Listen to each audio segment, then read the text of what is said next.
we are seeing already, talking about automotive, the side effects of that. And this is the good and the bad of regulation. Just the price of cars itself, how it increases and how much of it is tied down to regulation is impressive. Slow down in innovation also, I think, is a side effect of this. I'm not a big fan of this kind of regulation. I need to say it.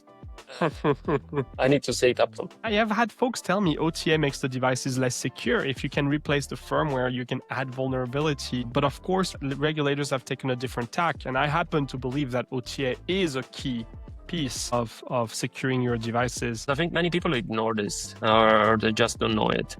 Software is also included as a product with digital element. And specifically, software that has to do with cybersecurity in the critical part of the spectrum. Basically, the software is a component in the overall system, and therefore it falls under certification. Super important thing to call out. Welcome to Coredump Sessions, the podcast for IoT leaders, firmware engineers, and embedded systems enthusiasts. Each episode, we bring you insights from the leaders and innovators shaping the future of connected devices. We'll talk about what's breaking, what's working, and what it really takes to build reliable products at scale. Let's jump in. Hi, everyone, and welcome to today's Coredump live session on the changing IoT security landscape and what it means for product engineers and product leaders. For those tuning in live, thank you for being here. One of the benefits of joining live is you can help us shape the conversation. In order to do that, you can click on the Q&A button at the bottom of your screen, and you can submit questions which we'll answer at the end as the conversation unfolds. I'm very excited for today's conversation. First of all, because it's a topic that people ask us about again and again, but also because we've got an amazing guest joining us today. So I'm very thrilled to introduce Giovanni Falcione, who is the CTO at Exine. Giovanni leads the development of advanced security solutions for embedded and connected devices. He's got a background in theoretical physics and machine learning and has previously founded an energy startup called 20 Watts. Welcome, Giovanni. We're so excited to have you here. Thank you, François. Far too kind. Thank you for having me.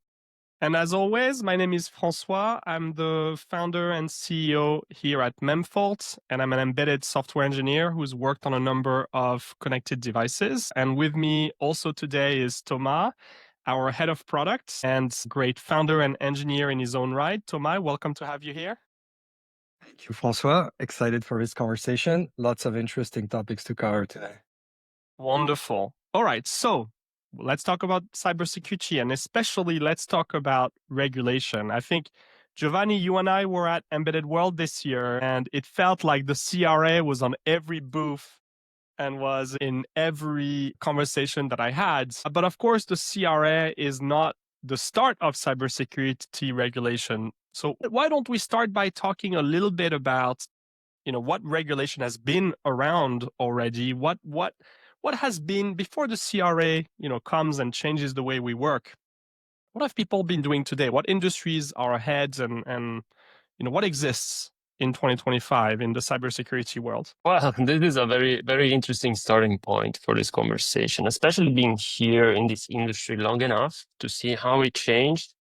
I started working in this world in 2019, and I can tell you it was a very different place. You're right. This year, Embedded World was mostly about CRA everywhere.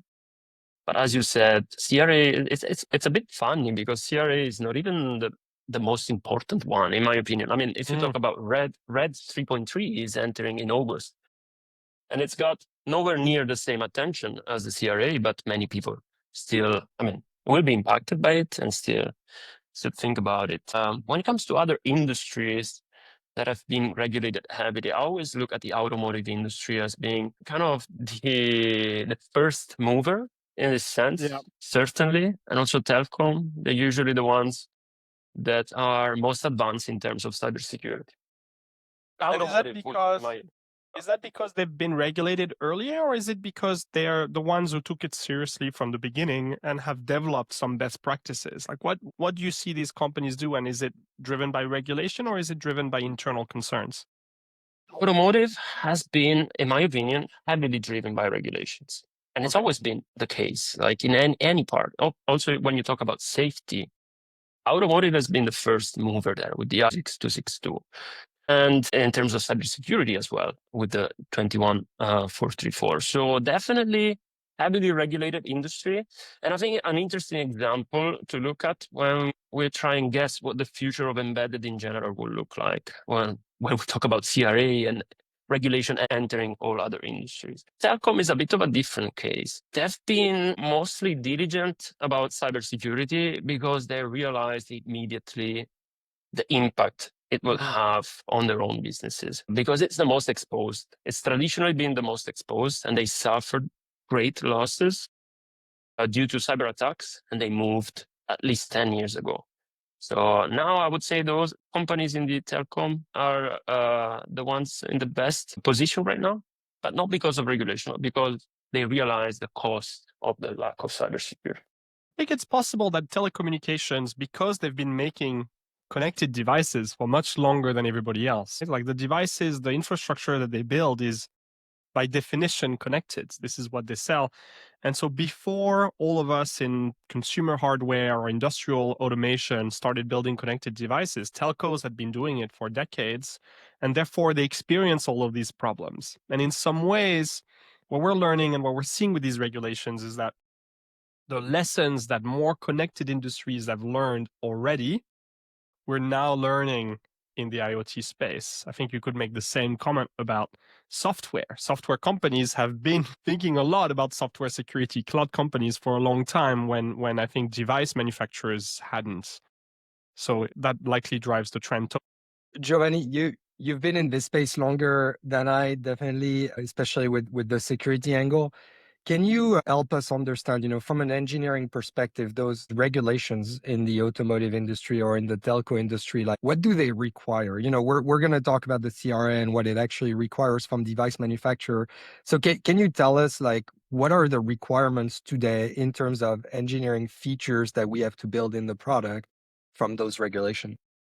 That's an excellent point, and also a bit of a funny one, because being in this industry, I mean, to me, all different regulations look kind of the same in terms of cybersecurity requirements. So each have their own specific angle, but in reality, they all require that manufacturers know what they're putting on the market in terms of how secure it is. So this could be translated as, for example, being able to provide a software bill of materials, being able to provide and monitor a list of CVEs on their products, and stuff like that. And it's a huge topic, like what it means to be secure on day zero, credentials, authentication, authorization, and so on. It's a huge list of things, but it's really common sense. And then there's a second part that's mostly about monitoring and proactively securing on the field. This would be the second stream. And we see that time and time again. CRA is no different. So in general, it's like a long list of technical requirements. If you go into the details, so like, for example, the standards that harmonize the RED 3.3 is like 180 pages of technical security requirements. But in the end, they're mostly about common sense. Like you should let your users be able to update passwords. You shouldn't ship devices with vulnerable default password. That has been a huge problem in the past, and today still it is. How silly it may seem is number one security concern: the fact that there are so many devices with outdated default credentials out there. So it's really very complicated, and I think we are seeing already, talking about automotive, the side effects of that. And this is the good and the bad of regulation. We can talk for a whole day about it, but essentially, I mean, just the price of cars itself, how it increased and how much of it is tied down to regulation is impressive. And a slowdown in innovation also, I think, is a side effect of this. I'm not a big fan of this kind of regulation. I need to say it. I need to say it up. I think one of the points you made, which is that all of this regulation rhymes, is pretty interesting. My understanding basically is that these regulations are in some ways co-developed or inspired from each other. I know in the US, for example, NIST, which is one of the government bodies that does technical analysis and standards, publishes standards, did a really great, I think, cybersecurity documents that they published in 2020 called, 8259A, where they wrote a set of recommendations for cybersecurity. And what I found is that if you look at the documents that other US government agencies have published since, and some regulations from the FDA or from, the FCC, but also I think you see the fingerprints of that NIST document in the European documents as well. You find, I think, a set of really solid recommendations that have since then spread in all the regulations. And you mentioned about some of them. I think they're the password, not reusing password. Like, I think we all remember the routers where you entered admin as the username and password as the password, and that was it. It worked by default, and nobody changed the default.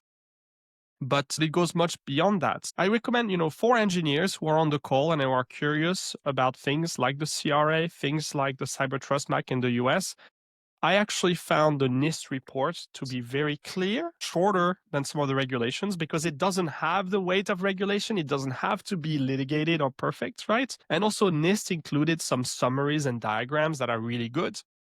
And so, for example, they published something they call the technical baseline, where they talk about 6 areas of cybersecurity. Device identification, as in you should be able to, identify all your devices by some unique serial number or identifier. Number 2 is logical access to interfaces. In effect, it's like categorizing all the ways the devices can be accessing and limiting the number of them, making sure that each access exists only for a specific purpose. Device configuration, that's things like the passwords, the default configuration of the device should be secure. Software updates, we're going to talk about that, but that's a requirement in all those rules, right? Like that the device be updatable. Some people think that's a security hole. In my opinion, it's very important.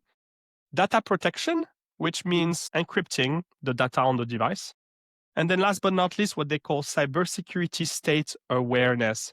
And that, of course, is something you work on a lot. So maybe you can tell us, Giovanni, what they mean by cybersecurity state awareness and how folks go about it. Absolutely. I also want to briefly touch on the software updates part and how it relates to regulation. And this is one of my earlier comments about why I don't like regulation and what is happening in the automotive. Regulated software updates become a lot harder. And I guess you know that perfectly well, because there's a huge work when you have to certify something, you have to go through authorities and so on. It takes a lot of money, it takes a lot of time, and there's a big incentive for not updating your software anymore during the whole lifetime of the device. And this is totally against best practices in terms of cybersecurity. If you ask me, that's the number one worst thing you can do, like leave software as it is and not update it. That's just some side rant about software. Let's pause here and talk about that some more. I completely agree that this regulation makes updating your software burdensome, while also telling you that updating your software is how you keep it secure, right? These conflicts, their own recommendations are in conflict. And this is why I really like the US approach, which is a voluntary compliance scheme. It's in the US, unless you're making a medical device, we'll talk about that in a second, but if you're making a consumer device, the Cyber Trust Mark is a voluntary scheme, and the NIST has a set of recommendations. And basically what I would say to folks, Giovanni, is like, I would read the NIST standard, and I recommend many companies implement those recommendations. But it's nice that if you're a startup making a consumer device, you're trying to move fast, that you don't have to hire an auditor and get everything documented and audited and certified every time you want to push off software updates. I agree. Whereas in the US, in the EU with the CRA, it will be a lot more burdensome. Although I will note that you can self-certify as long as you're not safety critical. Exactly. I mean, for us, as Exine, we've been through that. We've been in the automotive industry for a while, but on the outside of the vehicle itself, right? So helping companies achieve R155 compliance, for example, about security posture of automotive components. We want to get inside the vehicle as well for doing exactly what you were mentioning, controlling in real time the cybersecurity state of the device. In order to do that, you need so much money and so much time. It is effectively impossible to do it with something really innovative. So it's like the opposite of innovation. It takes a lot of time, a lot of money, and it's been a really long journey. We've been working on that for about 2 years to get our software certified to be able to run on an automotive system. And this is something that is not ideal by any means, in my opinion. So enter the CRA. So the NIST regulation has been, of course, implemented already in places before the CRA and before the Cyber Trust Mark. We, of course, have the FDA, which has implemented regulation around medical devices, which are very similar to the NIST standards. And we can understand why medical devices should be especially careful. But the EU has, of course, taken it a path further with the CRA and mandated this for all devices, connected devices marketed in the EU after some date, I think in 2027. I forget what the exact start date is now because it's been pushed out. I think December 2027 is the current best guess as to when it will actually be in effect. And by the way, the fines are huge, right? Like 2.5% of annual turnover is the potential fine that you face if you are in violation. So folks are heavily motivated, I think, to comply. Thomas, why don't you start by telling us a little bit about what we've learned about the CRA already, talking to a few companies, and then I'll get back to Giovanni to talk about cybersecurity state awareness, because surprise, the same things show up that we just talked about in the NIST report. Yeah, so we're seeing that a lot of people are CRA curious, CRA interested. You've talked about the fine. I think the first thing we've noticed as we started looking into this is that it's actually going to happen sooner than we thought. You've mentioned some of the deadline, but there's one that's coming up that's September 2026, where a company will be obligated to start reporting on their compliance, saying whether they're complying or not, if they're shipping new product.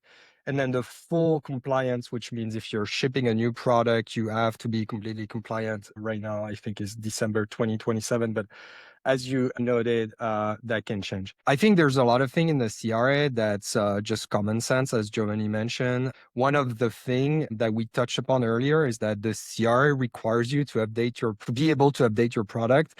And we haven't really explained why that's important, but maybe it's worth mentioning that the idea here is that if you have a vulnerability in your product, it's really important that you be able to fix that vulnerability in the field. And that's probably what's driving this requirement that you need to be able to update your device. Other requirements of the CRA are that you need to be able to detect when someone is tampering with your device or there's some abnormal behavior that might be the sign of a security problem on the device. And Giovanni is an expert here, and he will tell us more about how to implement this. There are requirements around access to the device, controlling user and authentication. We've talked about that. We've talked about listing the devices and controlling your inventory of devices. These are also important requirements. And we won't get into all the fine details. And frankly, we don't completely understand them yet because they're not very clear. And the CRA being a European regulation means that it starts as a European document and then it's translated into law by each country. But one of the things we know is that there are different categories of products. And you've mentioned that some devices, the company will be able to self-certify. So companies will be able to say, we've looked at the CRA, we believe we're in compliance, we're self-certifying this product. And there are other products where you will need to go through a third party that will come and verify what processes you've gone through, a little bit like a quality certification, and will say, yes, you are in compliance with the CR, and will deliver a certificate of conformity. Eventually, all of this, whether you're self-complying or whether you're going through a third party, will allow you to put the CE label on your product. And we've talked about the fine, but if you don't have the CE product on your label, you're not allowed to put it in the stores, and the stores are not allowed to put it on the shelf. So, the stakes are pretty high. Maybe one last note is for everyone who's already been dealing with compliance, I guess there's some relief there, is that if your product is already a medical product or an automotive product and you already are under specific regulation, the CRA doesn't come on top of that. It just like delegates to whatever is already in place in your industry. I think these are the really high level cliff notes for me here. But then, of course, we want to talk about how that translates in practice to engineering work. What is, if I can add something on this about the CRA, another funny thing about it is that François mentioned December 2027 being the deadline, which is right, with one exception being the reporting obligations and those reporting obligations are about essentially runtime security monitoring or proactively monitoring security incidents on any of your devices. And for whatever reasons, they have been anticipated to, I think, September 2026. So that's the exception. That is the one part of the CRA that's going into force in September 2026. And it's a bit ironic to me because I think it's the hardest to implement for sure. 100%. For it's the hardest. It's much easier to implement. And it's also the ones that the fewest people have. Right? Because many companies have an OTA solution in place for their connected devices, and many companies have some policies around passwords and, things, secure configuration. But when it comes to cybersecurity state monitoring and reporting that, I would say that almost none actually have that. And so making that the first gate in the law was a very peculiar decision. But maybe it's to force people to really think about this problem that they haven't thought about at all. I mean, I can tell you I spoke to probably about 1,000 IoT device manufacturers throughout the years. Probably less than 1% of them have anything on cybersecurity state awareness and state monitoring. And it's a complex topic. It's definitely a complex topic. So I don't really understand why it was anticipated with respect to all other regulations, but it is what it is. And that leaves a very short time for manufacturers to comply. And that's what we're seeing now with stuff like embedded world, where everybody is talking about it because everybody is kind of desperate. They're freaking out. They're freaking out. To be very specific here, Giovanni, I think when we're talking about reporting incidents, that could be like detecting that someone is trying to log in via a serial console that nobody should be using, for example, or trying to connect to via SSH on a device that should not even have the SSH server running, that kind of things. And one thing that I found also extremely interesting in there is like, who do you report this to and how do you report it? Because one thing we've learned from monitoring millions of devices is that at some point with numbers, you start seeing really weird, abnormal behavior. The bit flipping does happen at scale. It's typically hardware issues, but you're going to start seeing really weird incidents and they're going to happen regularly. And so do you show up to the police station every time with a printout of the details of the incident? Are you supposed to do an automated reporting of the incidents to the authorities of your country? How the reporting works is very unclear as far as I know. Same, yes. It's not been defined yet. It's one of those things, as François was saying, that still need to be clarified by the EU. There's no clear indication. Probably it will be ENISA who will be in charge of this through some sort of, I hope, portal at least. I don't want to show up physically to the police station. Your paperwork to some office in. We'll see. We'll see what level of automation they come up with. But it's something that companies ask all the time, and there's no clear answer yet. I see two questions that I'll touch on very briefly because they're very topical and they're easy to answer. Mohammed asked what happens to the devices that were shipped before the law is in effect, and nothing is what happens. Like you don't have to comply for a device that is already on the market before the law goes into effect. And then he mentioned if we're regulated by some other agency, do we not have to comply with the CRA? I will note that we're no lawyers, but our understanding is that if you already, for example, have a medical device that is, it wouldn't be under the FDA, by the way, because we're talking about the EU, but under some EU, medical device regulation, it wouldn't have to comply with the CRA, but I assume it would have to comply with the equally onerous requirements in the medical device side. Also, I also want to add something on this topic because I think many people ignore this or they just don't know it. Software is also included as a product with digital element. And specifically, software that has to do with cybersecurity in the critical part of the spectrum. For example, what we do at Exine, we have to be certified for the CRA as well. Probably also what you guys do at Memfault. Yes. Basically, the software is a component in the overall system, and therefore it falls under certification. Very super important thing to call out.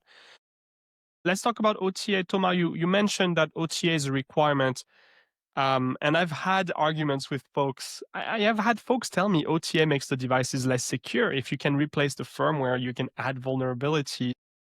But of course, regulators have taken a different tack. And I happen to believe that OTA is a key piece of securing your devices. Thomas, what's your strongest argument for OTA as a cybersecurity best practice? I think if you look at past incidents, there are so many examples, and Giovanni mentioned them, of product in the field with vulnerabilities that in hindsight, seems huge and crazy that we shipped the product with them. But, when the product was shipped, they were not visible. Some of the most obvious are like you ship a product with a hard-coded password in it, or you ship a product where the HTTP server is just vulnerable to letting you run command directly on the device and do whatever you want. There's so many examples of this happening in the world that we know you need to be able to update your device in the field so that once you find this, you have a way to fix it and limit the blast radius. To me, history is the strongest argument in favor of you must be able to update your devices in the field if you want to limit the impact of security vulnerability, like believing that you're going to ship something and never have to update it later. And when I say something, I mean a device with software in it, I think is opening yourself to just doing RMA and completely in agreement with the regulator in that case that we should require updates. This brings some other really interesting technical requirements, though there are not, I don't think it's spelled out in the CRA. But it's spelled out in other regulation, is like once you update a device, you should not be able to roll back to an earlier version, because the whole argument of software update as a security feature only works if you cannot roll back the device. If I can still install version 1.0 3 years later and go back to a version that has the vulnerability and then use the vulnerability, then the software is not useful as a security feature. And making a system where you cannot roll back a device is extremely complicated and not trivial. And that's kind of the underlying take here. The underlying requirement here. So we talked about OTA. I absolutely agree that, to give an example, you may be using some third-party software like OpenSSH or OpenSSL or some other common libraries, and they will inevitably have vulnerabilities. It happens again and again and again. And so that alone, you're going to need to deal with, whether it's a Linux-based system or an MCU-based system. There are lots of libraries on the MCU world too, right? Like Zephyr has CVEs all the time. So you're going to have to be able to update Zephyr if you want to stay secure. Giovanni, you talk to companies who build devices and think about securing them all day. What are things that folks are already doing right? What are the ways in which companies are already doing okay? And of course, I'm going to ask you what are the things that they have to do better in the future. Where do you see, what are the areas where they're prepared? And what are the best companies doing today already? I'm gonna be honest with you, François. Not much. I would say the situation is not great. I don't wanna. Those are our customers as well. But I don't wanna frame it as a problem. But it's a bit of a critical situation, if you want my opinion. The amount of stuff we've seen out there is creepy. We've seen equipment in like critical infrastructure in some of the most powerful countries in Europe. They have some serious vulnerabilities, and the firmware for that was not updated in like 15 years. And it was developed by some company that doesn't exist anymore. And of course, there's no OTA updates for that. So literally, the situation is not good. I would say it's improving. It's improving. Today, we're seeing companies that are starting to keep track of their software bill of materials, which is, I would say, a really good starting point. 2 years ago, that was unheard of. I would like to give a shout out to the Yocto project. They're also contributing a lot to that. I think when it comes to open source, especially, they're promoting this best practice heavily, and they are contributing to improving this situation. So I see some companies starting to monitor their software bill of materials and their CVEs. That I see sometimes, definitely not the majority of the time. Right. But then again, I don't see much, which is a bit worrying. And 2 years ago, we had companies saying, like, not even understanding the problem. Like, they would get back to you and say, like, why I build coffee machines. Why would I care about cybersecurity? I've been building coffee machines for my whole life. And 2 weeks later, these companies get hacked, or they get some penetration tests done by some of their customers, which finds lots of CVEs on their machines. You know, it's becoming a big concern also for end users. So things are changing. Regulation is playing its role in this, and this is the good part of regulation. I wanna highlight. I've been very critical about it, but I think it's also doing the good part of the job, which is, promoting this culture of attention towards cybersecurity in general. 5 years ago, like, most companies wouldn't even consider cybersecurity as a thing affecting them in any way, which it was and it is. Cultural change, I guess, is the thing that's already been happening slowly. And that's a prerequisite to any further change. You need the cultural change. You need to start taking security seriously. You probably need to hire, if you're a big enough company, a security person. One to start, right? Most hardware companies do not have any. Totally. But if I were, if I were a product or an engineering leader, Giovanni, who comes to you and say, Giovanni, I'm really worried about the cybersecurity. I know the CRA is coming. What should I be doing? What's the low-hanging fruits? What are your three recommendations? And by the way, you can absolutely say use Exine. That can be one of your recommendations. But let's talk about why.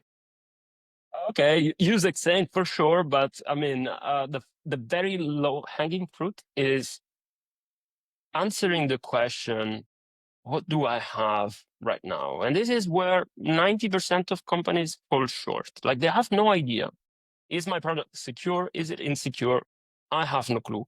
Sometimes I have no clue what's inside of it as well, in terms of software, in terms of components, like no clue at all. And as you mentioned, another big problem, no internal. One is an SBOM, basically. An SBOM is, I don't know if everyone knows that.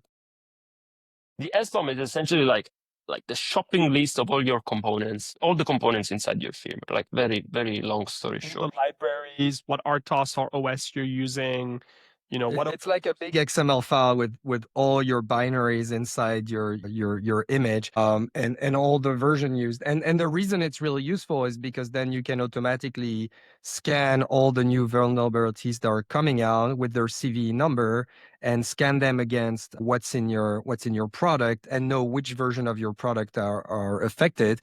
Because it seems easy, but when you have like 600 packages inside your Linux image, and there's vulnerabilities being published every day, and you also have like 3 years of updates in the past, and you don't remember what version of OpenSSL was shipped with version 1.3 that's still active on 200,000 devices in the field.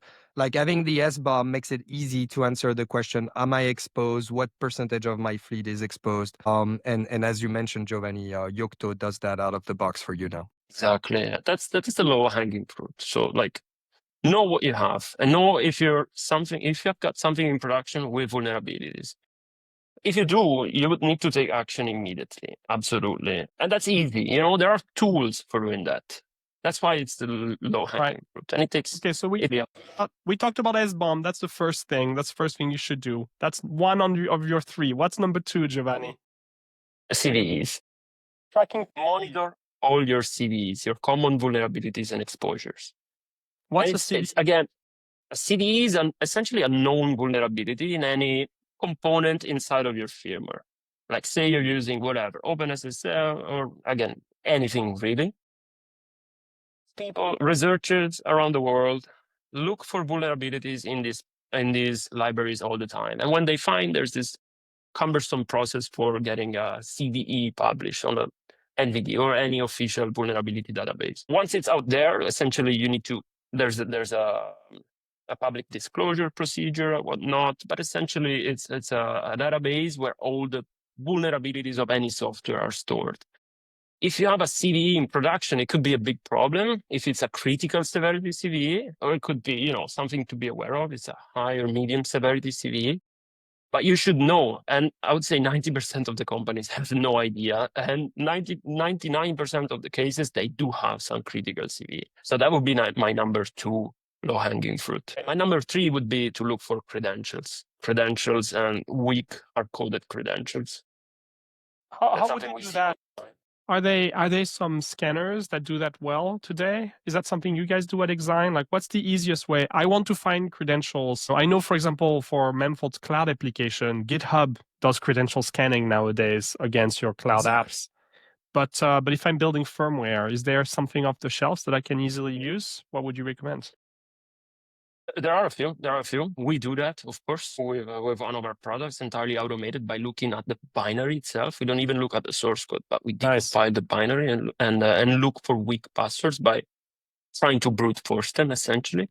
But there are also some open source alternatives. One that comes to mind would be Enba. I think they have a feature for doing that. Yeah, that's an open source package. I think I've run it a couple of times. It will look for API keys. It will look for passwords, weak passwords. It goes through your sudoers file or your etc password file and makes sure that they're not breakable. I think that's definitely, and that's easy. That's something people can do today on their products, especially on the Linux side. I think on the MCU side, unfortunately, there's a lot less off the shelf, right? Like Enba, for example, it's a Linux. It will basically unpack your root FS and scan your Linux binary, but it's not going to do that very well for a Zephyr, for example. Totally true. So at Exine, of course, what you guys work on, your tentpole feature is the cybersecurity state awareness. Yes. And you use really cool technology to do that, right? You use eBPF with your Pulsar library, which is open source. Can you maybe share a little bit about first, like what is cybersecurity state awareness? What is eBPF for those who are not aware, and how you leverage this technology to fulfill both the requirement from a compliance perspective, but also offer good security, which is even more important. Absolutely. So let's start. I mean, we talked about the low-hanging fruits. Here we're on the opposite end of the spectrum. What's the gold-plated option? Exactly. But still a very important one for cybersecurity in general, because you should be able to monitor, and that's what cybersecurity state awareness is all about. You should be able to monitor and protect your devices on the field in some sort of event-based framework, if you wish. So really be able to trace activity and events being generated by devices on the field and potentially proactively stop unintended behavior on those devices. And this falls under the eventually host-based and agent-based cybersecurity solutions, which are a bit more complicated to implement, contrary to looking for CVEs, for example. So that will take a little while. But how we do this at Exine, we try to turn this challenge into a product. That's how Exine started, actually. It was number 1 idea and vision for Exine back in 2018. Being able to secure IoT devices on the field with a very tiny agent. And we started out implementing our tracing technology using Linux kernel modules. But that had a few critical disadvantages that eBPF solves. eBPF stands for Extended Berkeley Packet Filtering. It's a relatively recent technology of the Linux kernel. It allows you essentially to hook into the kernel space from the user space and extract information in real native performance, near real time, essentially. And you can essentially have access to any level of information about anything that's happening on the device. Think about processes, executing programs, network info, file system activity, files being opened, deleted, whatever, links being created. It gives you a lot of flexibility with some key advantages of essentially being safe and extremely portable. And those two are some really critical advantages, because if you want to build a similar solution on kernel modules, as we were trying to do, you better make sure, especially in the IoT, that you develop it for every single possible Linux kernel. And that's a nightmare, of course. It doesn't scale. Yeah, eBPF is a virtual machine, right? It's basically like it's a bytecode format with a little virtual machine, and so as long there may be new eBPF features in newer kernels, but as long as you don't use those features, it's completely portable from kernel to kernel because it's the bytecode is backwards compatible, more or less. Exactly. And as you said, it's safe. It's like a safe virtual machine inside the kernel. And if you look at what happened with exactly. If you look at what happened with the Windows mess with another cybersecurity provider in a totally different space a few months ago, causing the blue screen of death in millions of endpoints, that was caused by a kernel panic. And if you're messing with kernel modules, you can really easily cause a kernel panic. Caused by security software. Caused by security software. Yeah, exactly. Yeah. And that's why we update away. Yeah. Exactly. So you can cause a big damage if something goes wrong there, especially in IoT, where you have like remote terminal units or whatever device is being deployed on the field. And eBPF solves that. So it's a really neat advantage. And we switched from kernel modules, I think back in 2020 or 2021. Really unsure about that move because it would mean we would drop support for legacy kernel. That's something we didn't want to do intuitively because lots of customers running lots of outdated stuff out there. But cybersecurity, if you're running a kernel from 20 years ago, you have no chance of ever being secure. I mean, it's just you don't care about cybersecurity. They're not your market. But just to make sure everyone understands how awesome this is, it means that you're able on devices in the field to intercept right to the file system, and you can detect that a process, which could be someone logged in via SSH, could be the HTTP server that's been hacked, could be anything on the device. Something is trying to overwrite, a binary on the system or to edit the password file. And you can have a policy in place that says on this device, nobody should ever need to edit this. And you can log this as an anomaly, and you can even trigger a reaction where you say no, and you're going to block the file system access, right? And actually prevent the attack from going live. I mean, that is really, really cool technology. It is. I totally agree. I mean, it's a game changer technology in many areas in the Linux world, not only security, but also observability in general. It's been widely used at Netflix for some big performance improvements in their own systems. It allows you to really know down to the individual syscall what is going on in your system with very minimal overhead. And we are able to do it also on embedded systems with super strong computational constraints. And that's quite unique, I would say. And so this, of course, requires a large database of rules of what's okay, what's not okay. Like, how do you build that database of rules? Are you able to have like a base set of rules that you reuse across all of your customers? Do you customize it with them? Can you walk us through that process? That's another super cool feature about working at such a low level in Linux systems. We're talking about eBPF. At that level, it doesn't matter if you're running a smart TV in your home or a whatever industrial IoT device in a power plant. The SSH server behaves at the low level in exactly the same way on any device. And this is something we found out collecting data and doing research, and something you can leverage quite heavily, because once you develop a rule for protecting that specific program, you're able to deploy that rule to any system that's using that program. And that is a really neat feature. I mean, when you go low enough, it doesn't matter. The environment doesn't matter anymore. It's always the same syscalls repeating in cycle, because the SSH server is programmed to do only those set of features, and it will do those indefinitely as long as it's operating normally.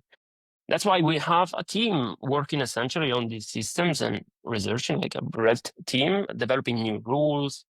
And we can apply those to any system, like a strong baseline for any system. Then on top of that, we also have custom rules for any specific custom need, but I would say that's more the exception than the rule, speaking about rules. In general, you can develop a very strong baseline that will apply to any system if you go low enough. And that's not the only thing you do, right? Because in addition to the eBPF engine, you also run neural net on the device to detect anomaly. That's right. Because at the end of the day, rules act as a whitelist of all the things that you want to pass through on the device and anything else you want to block, right? So you need to have a rule for known malicious behavior that you want to avoid on that device. And starting from this observation, back in 2019, we started implementing our own anomaly detection engine for the opposite problem. So looking at the same challenge from the opposite angle, we asked, is there a way I can isolate normal behavior on my device? Again, still down there at the process level. In other words, I'm not sure, tomorrow there might be a new CVE for my SSH server. Is there a way I can use AI on the edge to isolate any normal behavior from anomalous behavior for that specific process? And that's why we started implementing this technology. It's now been out there for a very long time.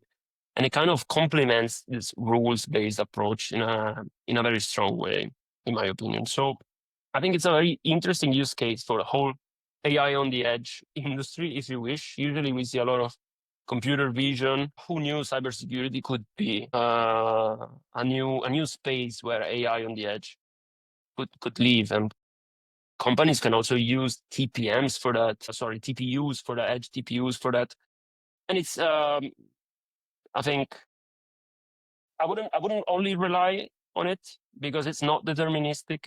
It has its own shortcomings, but paired with a rule-based approach, it gives a complete end-to-end security approach on the edge.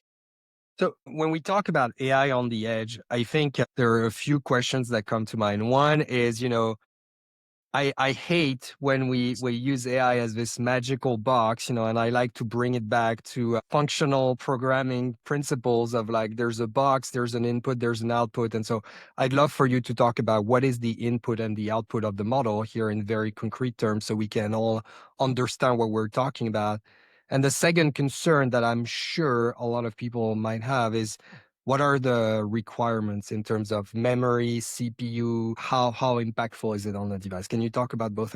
And just for point of order, Giovanni will have you answer these questions, and then we'll move on to questions to make sure that we have time for our audience questions.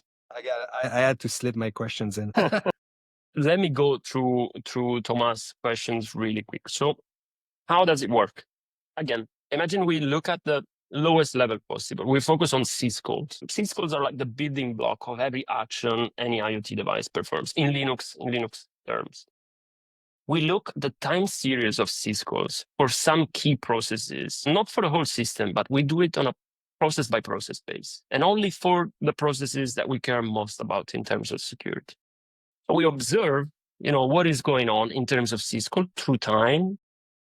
And we use this data to develop models that look at like a past window of syscalls and use that context to predict what the next syscall is going to be.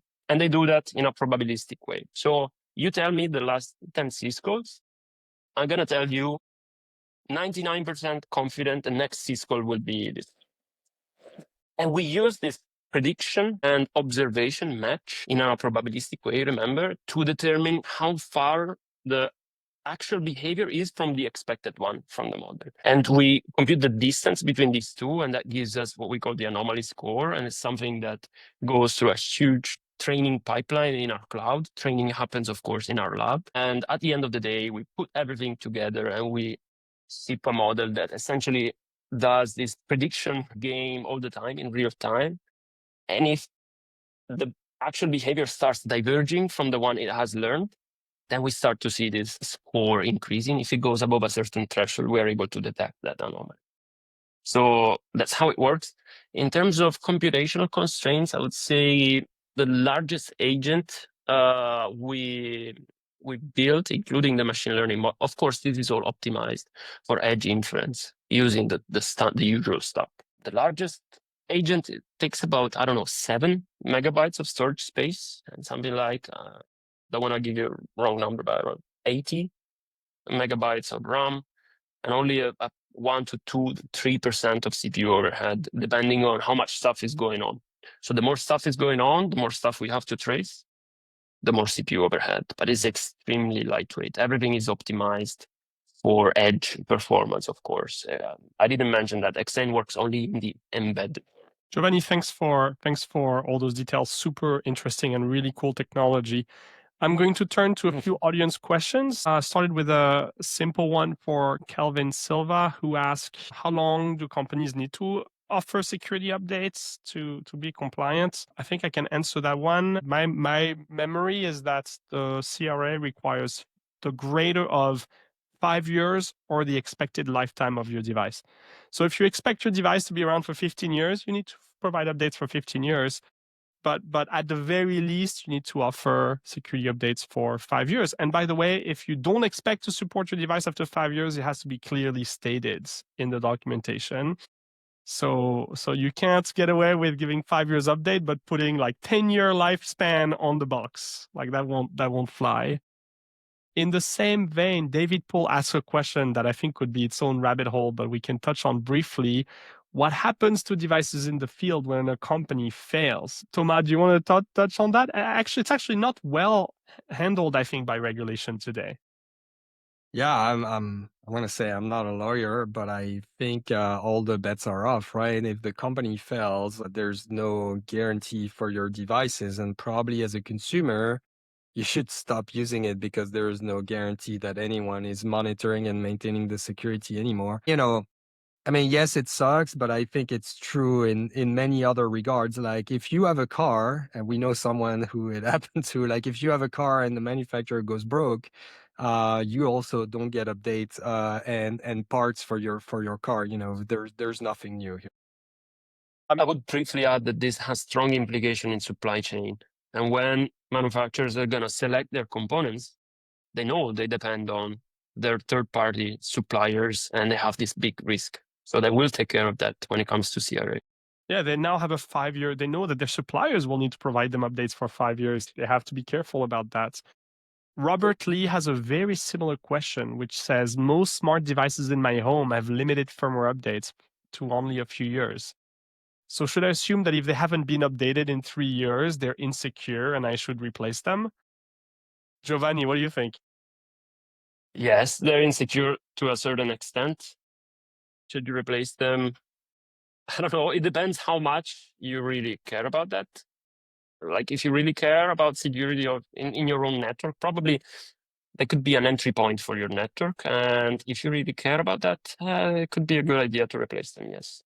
I would say increasingly, at least in my home, IoT devices are not connected, accessible from the public internet, right? Like it's not possible for every vendor, but you can make it so that they cannot get data from the outside if you have, a sophisticated router or you use a VPN of sorts, depends on the devices.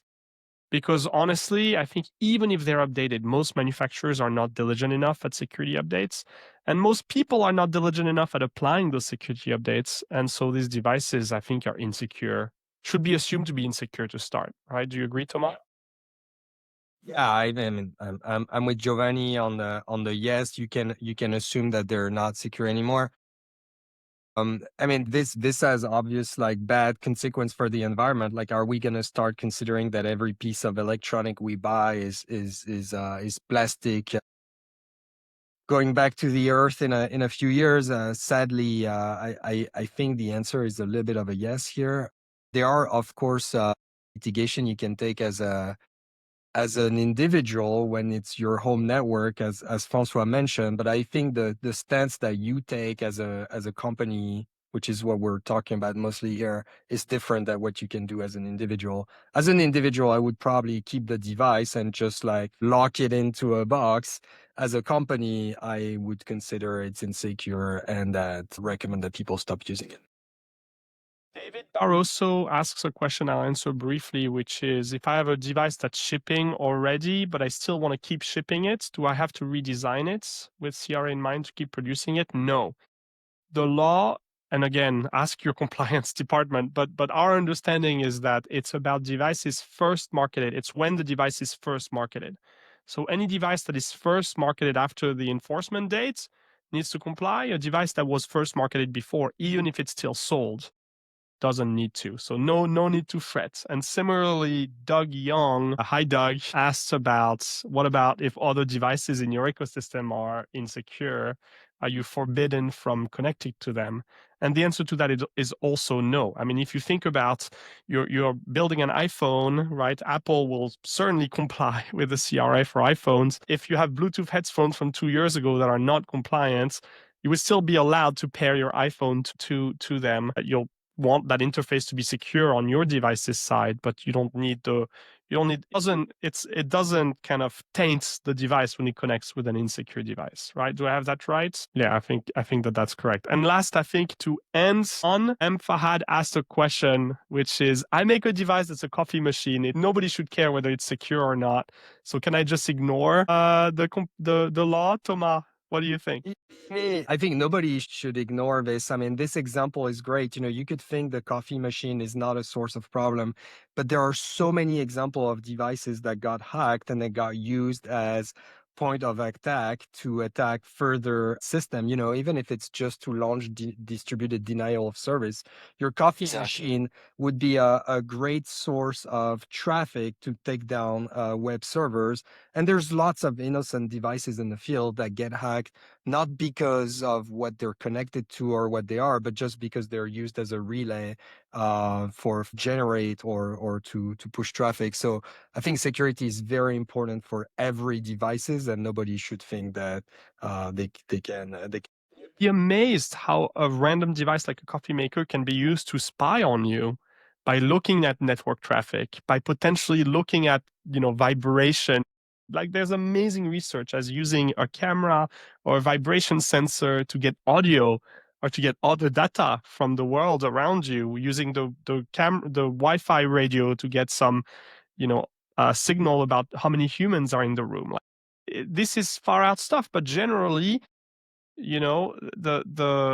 a device, it's not just about a coffee maker that might make coffee badly. It's devices interact with humans in the real world and they interact with networks in the real world. And so they have real security implications. And with that, I know Giovanni has a hard stop and we also have to go on to the rest of our day. I know we have a few more questions. Please email them to us. We'll be happy to answer them.